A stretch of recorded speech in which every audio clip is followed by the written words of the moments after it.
Welcome to the Trackside Lounge, Season 2, Episode 7. Been an exciting couple of weeks for us, and also something special coming up a little bit later on. But I think what we've really got to address, the elephant in the room, supercars. Oh, right. Sorry. We had the lovely Bee in and giving us some background information. Man, she's awesome, isn't she?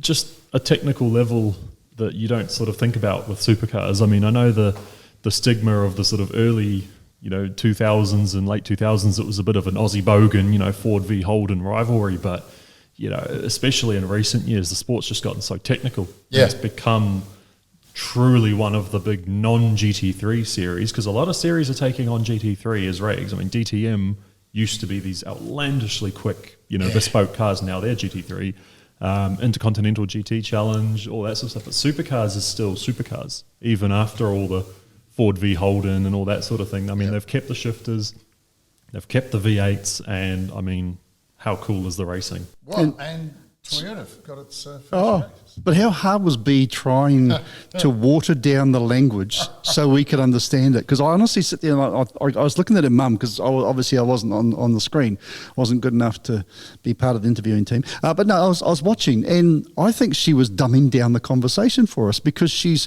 you could just see that nerd talk was that close to coming out. I mean, and you got to be real careful what you say in that role, because you don't want to let anything slip. But one thing she did say was about the possibility of there might be a parity thing coming for Camaro, and obviously with Toyota saying about, well, I don't know how Toyota's going to be upset about how it was almost a 1-2 on the weekend with Chaz and with Ryan and Woody and that. So maybe they've got that right. But the way she come across, it was over an hour. We don't do an over hour episode, but what a thing, though, cool guest.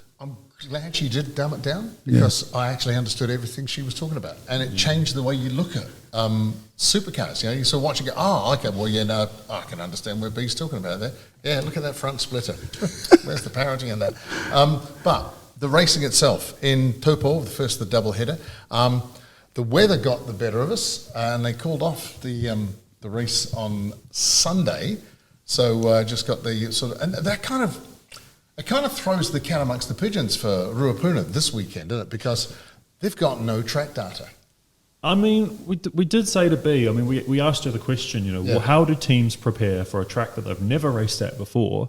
And, the drivers are able to come down and drive an 86 or drive a whatever else they had their hands on. So track familiarity as far as the layout is one thing, but then it's a completely other thing to, run your supercar. Yeah. Especially now that we've got an additional race as well, because the last race that was supposed to, Supercars started off, it was supposed to be 260k races, and then a 200k race. Yep. So the first thing that they did with the Taupo schedule was make that 200k race the middle race, which is probably the best thing they did. Hang on, I have to write this down. Yeah, okay, in the middle. Right. So as far as a cancellation goes, we missed out on 120k's of racing. Right. Except we didn't, because they've now said that they're going to run a fourth race at Christchurch on the Friday. Yep. Yeah. I think that's awesome to be able to do that sort of thing. And honestly, that one's going to be the testing one, isn't it? All the cars are going to fly around there, and they'll be stacking through the data just to see how Saturday pans out. The problem is that there'll still be full points on offer. So as much as it's easy to rationalise, it's just a test run, it's surplus, that actually kind of isn't. Yeah, that is a point, isn't it? So that's going to be quite an interesting race, that one. Yeah. And there's so many wounded cars that went down to Christchurch too. They're still damaged, they're still wounded, they've got bits, that aren't looking so glamorous and pretty. And I think the teams are at a bit of a crossroads. Do we glamorise the car again, make it mint, or do we wear that slightly scuffed damage, because it's going to go through Friday, then Saturday, two races on Sunday. So I think Friday, Saturday singles, and the Sundays are doubles. So it's going to be huge. Going to be a huge weekend. But great idea there from Supercars. But of course, being the cancelled Sunday, you think the teams will be on the planes and going down to Chiki Church. But no. What were they doing? Oh, they were doing all What sorts. were they doing? I mean, staying at the hotels, tourist attractions, rowing in the rain in a rubber boat. I've got to say, that looked pretty fun. It did look pretty fun. And it's cool to see sort of teams all have their social media people. They have people. All their job is to make content. But I'll call out the rowing though. If you have a look at it, the rowing backwards, going forwards, and I'm sitting there going, oh, really? I mean, you were doing so well. If you were just making it like you were going forward, but no, the rowing backwards and the boats going forwards. I'm just being picky. a bit picky. Yeah. You know, that's how rowing works. If you That's watch, right. rowing things, they sit backwards Yeah, in the yeah. direction they're going. Yeah, no, have a look at the video again. You'll see what I'm talking about. And he didn't blow it up by himself. He used a pump, didn't he? I think they had the little like foot pump, things. So Back whatever. in our day, mate. I tell you. Oh, well, but I mean, Fill it with helium. like you say about do they fix the damage or do they run Yeah. it, a bit scuffed? I mean, the question always gets raised whenever they come to New Zealand, Pukekohe or even Hamilton or, obviously now the doubleheader, parts are just so scarce. I mean, Yeah. I've heard hushed rumours that Toyota even had to fly in an engine for one of their cars for Taupo. Wow. And that had to be like emergency air freight express, super duper rocket ship transport. But yeah, I mean, I don't know. If Christchurch does a track to town event, which I hope they do, that would also be cool. People might see a few battle scars, or they might see and I mean, on the topic of battle scars, how good was the door-to-door racing? Well, we've been asking for them to bring back the biff, and I think Taupo well and truly brought back the biff, and it was great. But I do question, and I'm not trying to be anti anyone, whether it's the Walkinshaw boys or Red Bull, Wingnut, whatever. What I do question though is down that straight, the 4 or 5 hits into each other. As great as that came across, and as great as the fact that it all ended without tears, those interlocking wheels, and there was 2 times in those hits, if you have a look, 2 times those wheels could have interlocked. And, we saw one of the races, we saw one of the wheels of the result of interlock. Now, the big spokes completely missing out of the daggum thing, and it's like, man, that could have ended in tears badly. Mozzie's the reigning number 1, Brock's, up there for points now, up to second after the weekend. I mean, it's looking really quite... that they need to be use their brain a little bit. I want to bring that the biff. I love the bump and the scrape and nonsense. I mean, the Ryan Wood Will Brown race, right towards the end where they got, Brownie got into the back of Woody and gave him a few good serves and gave him a bit of a push out of the way and push him, I think Woody should have been snippy about it. They were like smiling. Oh, that was really great, bro.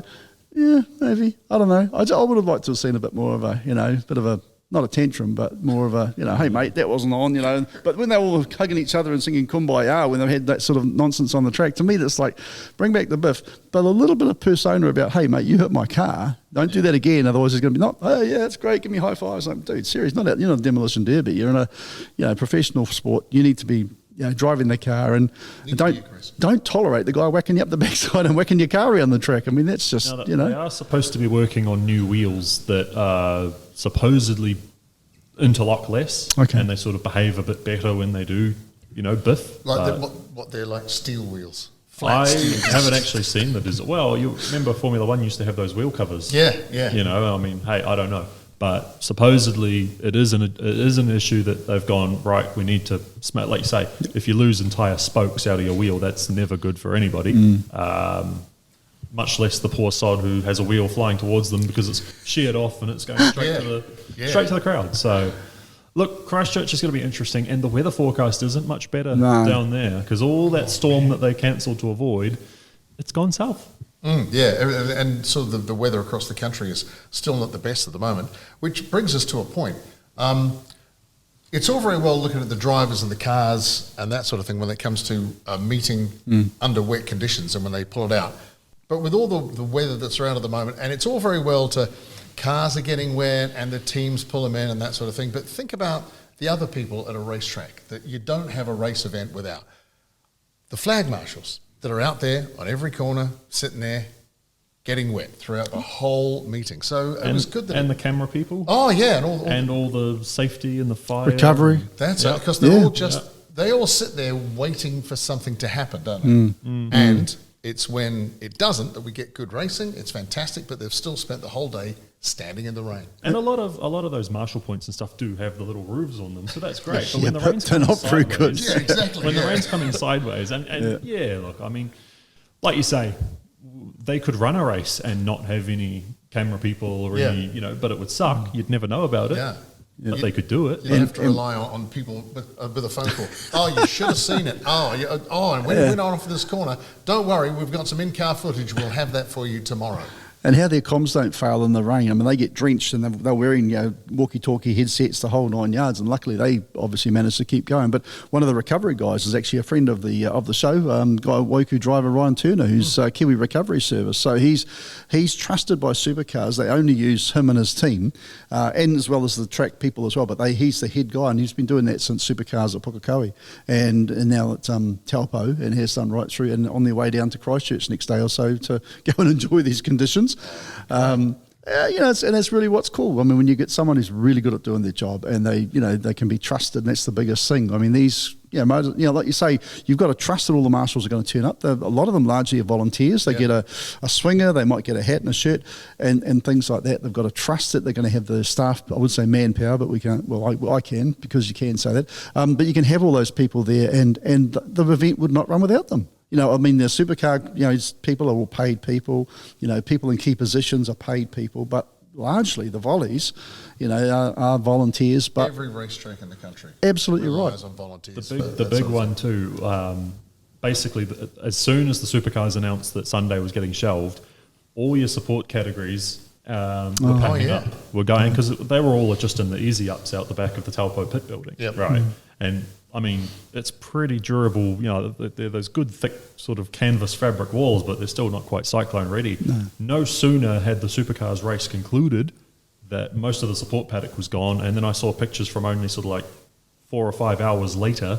So were all the teams. I saw Team 18 was probably one of the first to be pushing everything into the container, shutting the door. See you later. We're out of here. Yep. And I know a lot of the rest of the teams wouldn't have been far off, but to have such a quick turnaround where you're pretty much doing your last pit stop, because there was two compulsory pit stops for the 200k race. Yes, there was. You do your last pit stop, and then you get straight to work on packing up. Yeah. So if he comes in for anything, I've got a puncture. Yes, sorry, the tire. Sorry, mate. We're having ice cream. yeah. So anyway, but look, weather is just a part of motorsport, and it's part of the spice and the allure of competing, but there is a completely different breed of motorsport that really they actually celebrate when the conditions are terrible. They thrive on it, don't they? That's your rally guys. Yeah. And we had the Otago Rally very recently. And now Otago Rally is pretty... It's a car breaker. They're world famous roads. So when the World Rally came to compete in New Zealand, they loved the roads in Otago. And then when it was brought only to the North Island for one stage, all the drivers complained that they were missing some of the best roads in the world to drive on. And you said it was a car breaker. It's not really a car breaker because it's bad roads. It's a car breaker because it's so damn fast. I mean, these guys are maxed out and I was on board. I watched an onboard of Chris Meek inside an Escort, Mark II Escort. Nice car, reasonable power. Probably. Guy's mad. He's absolutely mad. Is that the Escort that he said basically felt like a rear-wheel drive rally car, like a world rally car? Yes. So the Rosendale Escort, very, very famous car. A lot of the Euros, they invite them to come over and work on and drive the car, I should say. These top drivers. Ari Vartman's driven the car. Chris Meek's the only person this year that actually drove it for 2 years in a row. And the reason is he's actually so inspired by that car, he's building one himself in New Zealand. There's a team in New Zealand building him a brand new car, and he's been allowed to drive this car. This is a very, very famous machine. If you know, I suppose, in the rally world. But he just thrived in the car. I don't have results. I can't say who, what, and when. I'm sorry, I don't have that. But maybe we can put it up on the screen. But the point of the matter is that the speeds out of there, and there was some significant crashes. Everyone walked away, but some really nice machinery was absolutely punted. Yeah, well, like I say, the Otago Rally is a bit brutal at the best of times, but from what I've heard, this year was particularly taxing. Like you say, it's not that the roads are rough. It's not like somewhere like Mexico or Acropolis where the roads are genuinely like they are car breaker roads. Yep.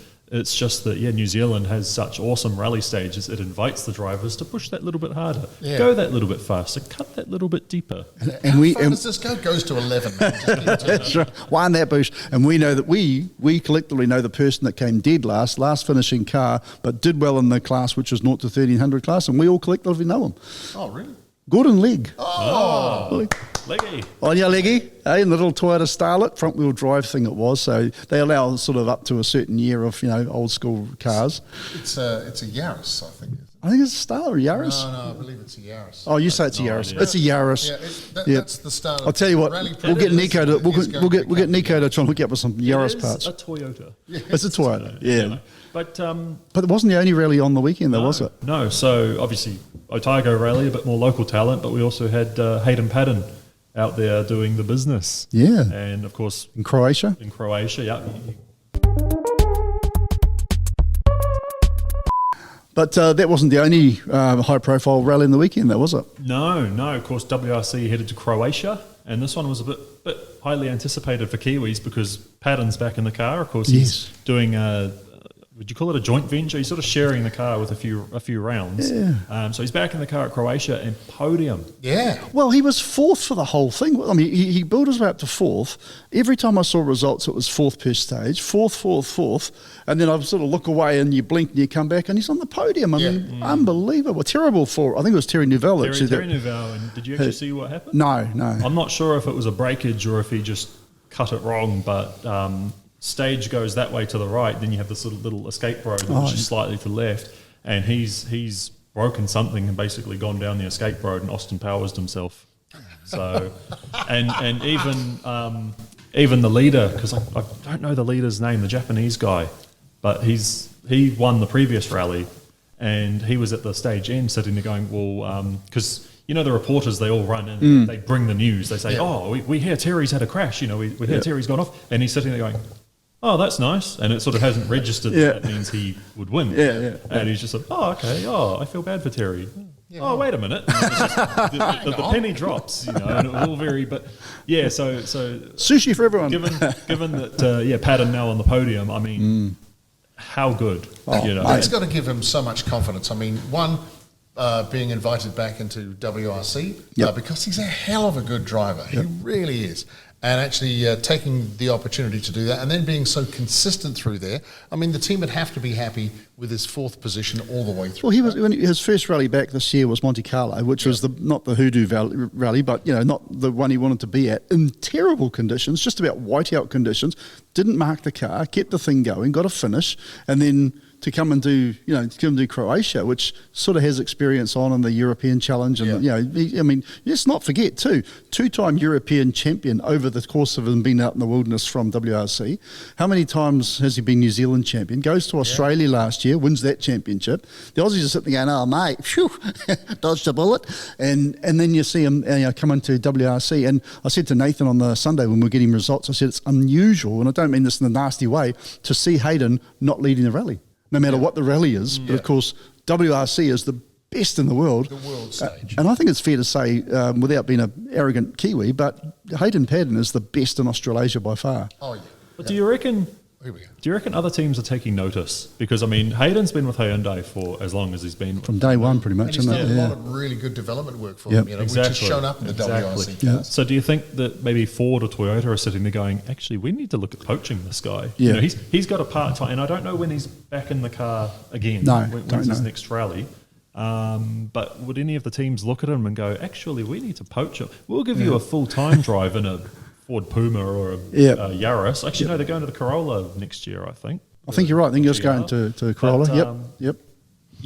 Who's trying to slip into Hayden Paddon's inbox? Absolutely right. That I'll tell you what, it'll be a busy little place, that email of Hayden. So yeah, it'd be interesting. But I go back to the whole Paddon by this, Paddon by miles. If he doesn't win a race, if something's gone wrong, something's broken or he's had a off. But just phenomenal to see, and he's been challenged too. And let's not forget John Kennard, his co-driver, 66 years of age. Nothing wrong with How that. many times has he retired? No, I'm not criticising that, but I mean to be a 66-year-old retired, of age, get the gold card. Going through that on your body. I'm not 66, and my body wouldn't put up with that. And he's over bumps and things, and doing 2 million miles an hour around corners and reading legibly and clearly. I mean, he hits to be, if not the best, one of the best co-drivers in the world, not just because of his age, but because of his pedigree. I don't know that the guy's ever really put a foot wrong. I stand corrected, but I'd love to see high profile. I'd love to see Nicky Grist actually, and I've been getting a lot of his content popping up on my social feeds recently. Nicky Grist is going to all of these events and doing these little retrospectives, I suppose, talking about this rally or that rally. Here's Collins 2001. So yeah, let's just bring in who Nicky Grist is for people that don't know who Nicky Grist is. Grist, Colin McRae's co-driver, absolute legend. If you've ever played the Colin McRae rally games, you've heard his voice. And stop! For God's sake, stop. Slow down, you idiot! Yeah, no, he, and just same thing. I think he's probably about John Kennard's age or thereabouts. Yep. But he's not in the silly seat. But he's not. I don't believe he's in the silly. He probably still does some, smaller, more regional rallies. But God, if there was ever someone we wanted to have a chat with on the podcast, that absolutely would be pretty cool. Re-rallies. Yeah, I mean, it'd be great to talk to Hayden one day. But Nicky would be a really cool, person to have a chat to as well. And I mean, we see the stars, in the Dunedin Otago Rally, I should say, and then we see the superstars over in WRC land, and you realise how good New Zealand drivers are, but then how good the whole WRC juggernaut is, where someone like Hayden, who wins by minutes in any rally in New Zealand, Australia he contests, is held to account by these guys. So that's really impressive. And of course, there is talk, and it's still only talk and speculation, that WRC will be including New Zealand back in the circuit. Oh, I hope so. They need to. They need to, because every single time the WRC drivers love New Zealand. So when are they looking at? Is it in a year? I think at this stage they'll be looking at 2028. Okay. Because the schedule for 2027 will be worked on now. Because remember, the original agreement was it was supposed to be every second year. Yeah, that's what I thought. Yeah. I was under the impression that was a thing. Was it alternating between New Zealand and Australia? Australia, yeah. I'll tell you what. If that happens though in 2028, can you imagine? And I mean this with the right regard and respect. A certain NASCAR driver might be going, I don't feel well this weekend at NASCAR. I'll just shoot to New Zealand, get better, because there's actually quite a few people keen to see him try out the High Bank Oval when that finally opens. Yes. Oh, speaking of High Bank Oval, you guys had a treat. Our mate Kerry Brocus actually took his 21 sprint car and did a couple of laps just to test it out, make sure the track was fine, and he's pretty happy. After you guys were down there? Yeah, so he's been there since? Yeah, He's run a sprint car around. Not sure what sort of sprint car, but I imagine it's his old sprint car that got him the New Zealand title a couple of years ago. Rolled it out of the garage, fired her up, gave her a birthday and that sort of thing. It's pretty handy, and he's pretty handy behind the wheel. And he didn't quite get right up to the top, but there was a comfy place about maybe 2/3 up the bank. Comfy place to stay high, wide, and handsome. That car was sounding good. So you have to watch that. Yeah, that is all in development, and a big thanks to Kerry and the whole team down there in 21 Racing for the high bank coming back. Now, here's something you need to know. There may be one of those tune and test things that Kerry was talking about coming up in a couple of weekends' time on the 26th of April, which is after Anzac Day. Anzac weekend, yep. Yeah. If they are going to run it, they will have to have safety crews and that on board, so it may be a gold donation at the door. You'll have more news from us and definitely from Kerry coming up in social media on that one. But if you're in the Golden Triangle, as he mentioned, Auckland, Bay of Plenty, and down into Hamilton. And Kihiki. Yep. It'll be a great thing to just come up, and if you've got a car, get in touch with Kerry, and you never know, you might be up there running. Set that initial lap record, because you can guarantee that the timekeepers will and that gold coin donation will be for spectators, if there is a donation of a fee or whatever, but the drive will be more than that, because I know that they're looking at a membership thing. Yeah, there are tickets available now. It's if you go online to 21 Racing, give you all the details about membership. Speedway, you've got to say Speedway, you can't say racing. Has to be 21 Speedway. 21 Speedway. That's where you go, and all the information will be there, and support something that's just going to be awesome. It's going to be great. Yeah, it's going to be huge. So were you there when you ran the sprint car? Or? No. I Okay. just heard about it from someone who was there. Okay. And I also heard about it from someone who wants to be there and is planning, if this thing on the 26th happens, he's planning to be there. Oh, so, great. They're all really looking forward to it. I did a message to Dave West, who races trucks, and I sent him the link. I sent him the link about I did the same thing to Alex Little. And the reel that you put up about that, I thought that was so funny. And Westy's seen it. Now, Westy is, Dave West is Rodden and West in Waiuku, a big trucking company. He's a bogan, man. I mean, he'll race in there. He's done burnout donuts. He's done all sorts of stuff in that truck that he's got there. Now, I want to see, if Westy, if you see this, in fact, we will tag him on this, I want to see you bring an old work truck, not your race truck, because that's too easy. It's like 1,500 horsepower or something. Just one of your old work trucks, like Salter did and hopefully does again. And who was it? Calvin Bonney too. I was just going to say, there was one of the comments on one of the posts, Yep. can't remember which one, it was somewhere. Someone's got Calvin Bonney's late 90s, I think, 97, 98 race truck. Yeah. I don't know the exacts, but I do remember seeing, I had an old burnout video. Oh, okay. One of them was Calvin Bonney's race truck. So that would be cool to see. So, okay. And Alex Little. We need Rodney Wood, though. Oh, Because Rodney Wood. Rodney, as we talked about this when Waikaraka first opened, Yep. you know, the revamped Waikaraka, he's a bit of an authority on a track prep. Oh, absolutely. Absolutely. And I would dare say, and this could be just me mouthing off, I dare say that his and Kerry would have had discussions over things because the track was prepped really well. And I would also suggest that because Kerry's, Rodney has been fixing up a couple of cars after a big tangle at Bay Park, and also fixing himself up, making sure he's all right. I'm pretty sure he or his son might be looking to test out the high bank because they've got a couple of wicked little machines that work really, really well. That's awesome. Now, I want to tell you a completely different story. There we go. And it goes back a few weeks, and I tried to bring it into one of these broadcasts, but of course we had B, who's very important, and it was a great message. And then, of course, you guys went down to 21 Speedway, and I missed my story. Now, I got a really funny story about an electric car. And this happened to me coming here a few weeks ago, excuse me, and it's so exciting I'm getting all choked up about it, because we happen to have a possession of a Nissan Leaf. And I do apologise. Out of all of us, I mean, we've had discussions about electric cars. I'm pretty much the one that's sort of championed them along, and Nathan recognised the value of electric cars, you know, with the price of fuel. A certain person. Have you finished yet? Put them in the same bucket that you would put waste and refuse in. Yeah. He's Anyway, the one that has the Leaf. He ended up with the Leaf. it came up, and it was like a case of here's the keys, job was done, everyone was happy, and I'm like, I got to drive home in this Leaf from Otago or Otago, and I drove home and it was like 60-something K range. By the time I got like 20 Ks back, it was like 40-something, 30-something Ks range. So it lied to me.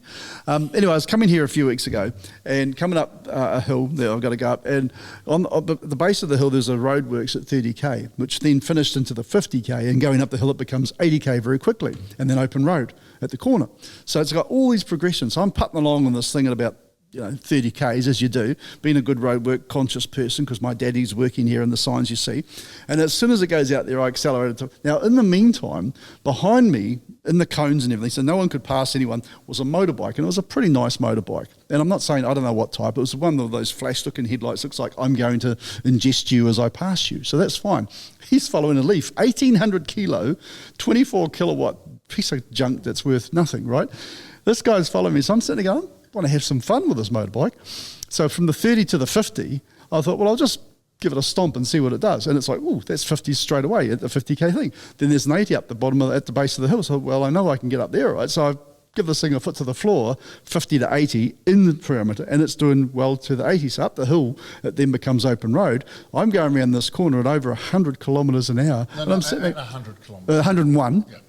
Actually, it was about 100, 103, 104, whatever it was. I go around the corner, and I'm wondering, flip, I forgot about that motorbike. And he was, and he's back about 20 metres, and he's laying this thing right down. And I'm sitting there going, you are chasing a Nissan Leaf. And I was laughing from the belly that Edison got up and goes, I hate it, but I blew away a motorbike. And this poor guy was like, as soon as it came out of the 30, you could see he was like, okay, I'm going to pull out and pass the Leaf, which is... Anyone seen a Leaf? It was like the most legal way. I wasn't street racing or being anything dishonest or illegal. And when I crested the hill... He then promptly ran out of charge. I did run out of charge, yeah. I did. And I can tell you what happens when the Leaf runs out of charge. But I still got here and we had a great day. And I honestly, from the belly, I've been wanting to tell the story for weeks, and these swine have been doing other things. But a brilliant idea. Yes. What we do is we all get a bunch of Leafs, right? And this is how he talks too. This is a thought process. We haven't discussed this. The same sort of kilometerage on them, you know? And the same sort of battery health, because you can do a battery health check. And we charge them up and we drive them around until they crap out. And we see who covers the most mileage before it craps out. I've wanted to do some Huncorp, like Top Gear style challenges. So. And we just pick up a couple of cheap old Leafs. Oh, I mean, they're like $10. Well, no. You know, they give you money to take them away.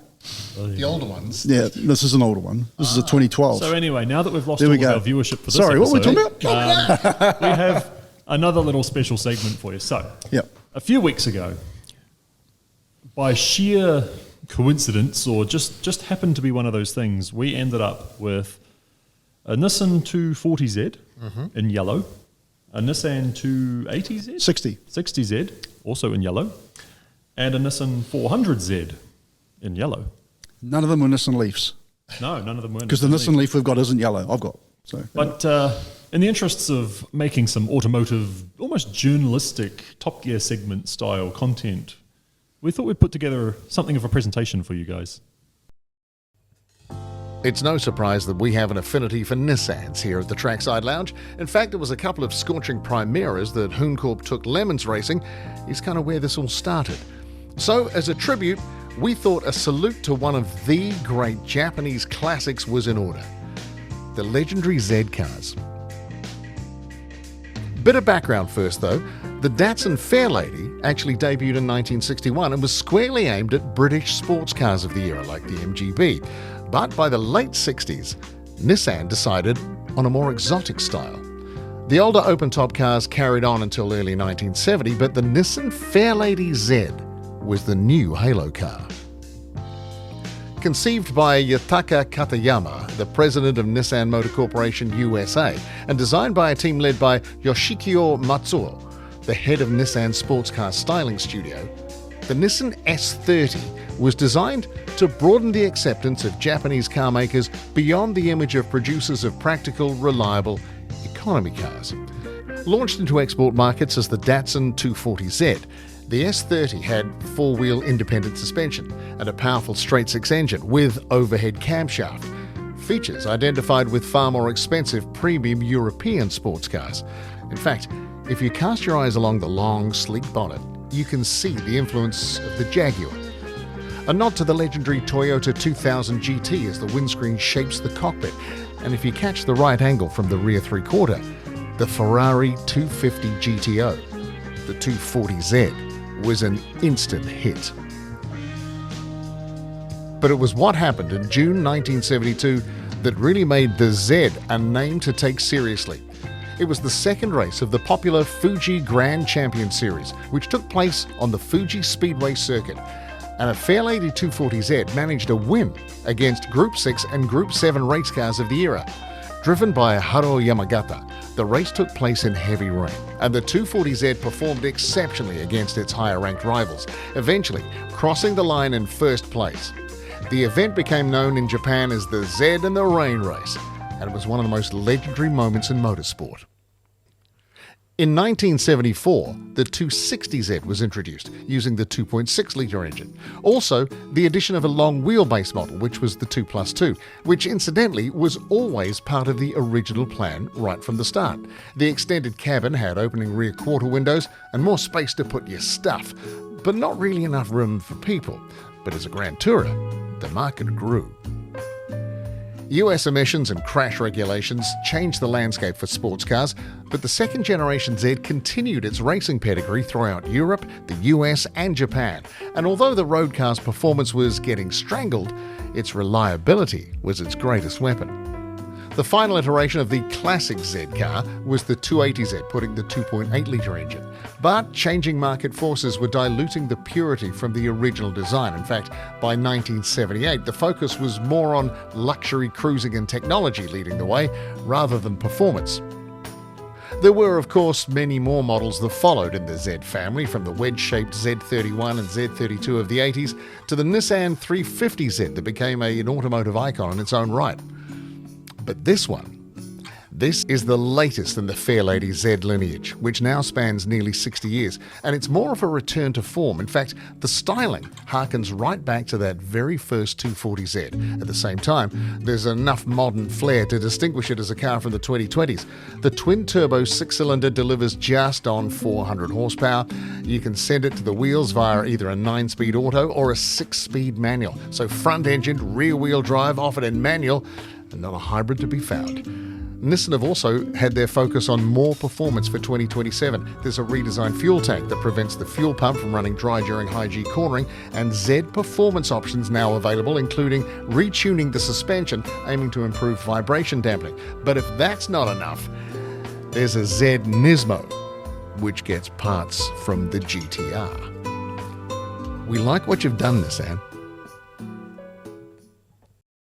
So the thing about the Nissan Z, and I think you touched on it in the video, but like even the modern car still looks like the original. The little signature curve at the back, it stays truthful to the first design. And although the 350 and the 370 were sort of Z cars, it's not until you come back into the new one and the shape of the headlights that's very reminiscent of the early 240s and 260s, even the early 280s. Yeah, 100%. And in an era of cars just all looking more and more alike, you know, they're all kind of becoming a bit bland and a bit generic. But I mean, that is unmistakably, unapologetically Z. Yeah. And they're all yellow. That was the other thing. It's like, that was cool. The fact that we could get 3 yellow ones was pretty cool. Oh, And the funny thing about it too was that after we shot those scenes, not all of them went home, because one of them, the 260, actually stayed here at Logical, and Carl's still doing a whole lot of bits and pieces, just making it better, you know, simple, silly, neat little things, and that's what's exciting. And what I've been impressed with, what I've seen, what he's been doing with it, is we're talking about this guy who builds, he's going to hear this. Anyway, we're talking about this guy that builds, 1,000, 1,500, 1,800 horsepower Skylines, working on a 1970, whatever the 260 was, 1970 Z. Mate, what he's done so far. So, it's not just about a show pony of I can only do on GTRs, and I'm not even trying to blow smoke up as you don't think I'm being nice. Sometimes with classic cars, it's not about fixing problems, it's about preventing future problems. And, sometimes just those little, like you say, nut and bolt check, going around, that could be a leak, that could be, tightened, that's so... Yeah, it's definitely the sort of car care and the bits and pieces. Some of the many services offered here at Logical. But one thing we can do is say a big shout out to Pierce Brothers too for lending us that 400, which actually I think up until the other day is still for sale, but I dare say it won't be for long because it's a beautiful car to drive. I drove the 260 as well, so I was lucky to drive both of them. You did too, I think, as well. Yep. Just the 240 we didn't get a chance because obviously they only had to take the car away. But what a great... Can I just car to drive, jump in on that one? Yeah. That 240, Graham Standring's one, I built that. Yeah. Graham and I restored that from it was pretty good, but we made it better, brought it back to factory standard. So, pretty much enjoyed that. Nuts and bolts and the whole 9 yards. Nice. Yeah, that was pretty cool. So not very good, but I do follow instructions. Well, so my wife said. Those older cars can be worked on, no computers, no wizardry. And that's the beautiful part of it is like, to be honest with you, Amar down there from Logical Automotive grabbed it. Yeah, it's a carbureted car. Yep. He's used to things with computers on board that he can fix and make even more powerful. Saw the carburetors, listened to the car, said, it'll be this. So the guy is like, He had a question too on the car. Sorry, he had a question on one of the carburetors, and he actually said, "You know what? I'm going to enlist someone else who's a knowledgeable or a rarer person," and got him to come down and actually sort it. And it was a minute problem, but got that problem solved as well. But it got us thinking about this. We don't want to be Top Gear. We're not Top Gear, right? But if you're out there and you've got an old, newer, and then a newish Falcon or a Commodore or a Holden or something like that, old school that's still running the same. All good cars. But if you've got, the before, during and after, and it may be its story, maybe Porsche or whoever, and you want to say, hey, look, do some sort of a feature on those cars where people that have got something. I found that really interesting, that Z stuff that we had, information we heard, the stuff that was, I found it really interesting. So, that's something that would sort of be quite keen. It's not motor racing, but it's still cars. And I think the homage to the Z, if you've got a Saab, something that no one cares about, or an old whatever, then just keep it at home. But if it's something that's been on the track or got importance, He's going to stop me there. Yeah, if you've got a 900. I knew I picked the wrong subject matter. Yeah, with that sub. Yeah, They're really quite rare. Get hold of Skoda then. How about Skoda? If you get a Griffin, How about Skoda? with the V6 in the front, they're really, really rare, and they are interesting cars because they were built on the Vauxhall Vectra platform, because Saab was bought by General Motors, and Saab, in their infinite wisdom and glory, thought they'd change it. So they were sent the chassis. Saab then cut it in half and put 8 inches extra in there for no other reason than just to piss General Motors off. And we're going to do a special on that Saab in a time not ever going to be recorded. But in the meantime, really appreciate just that was a Trackside Lounge for this episode. And stay tuned, like and subscribe. Please like and subscribe. And we'll see you in the not too distant future.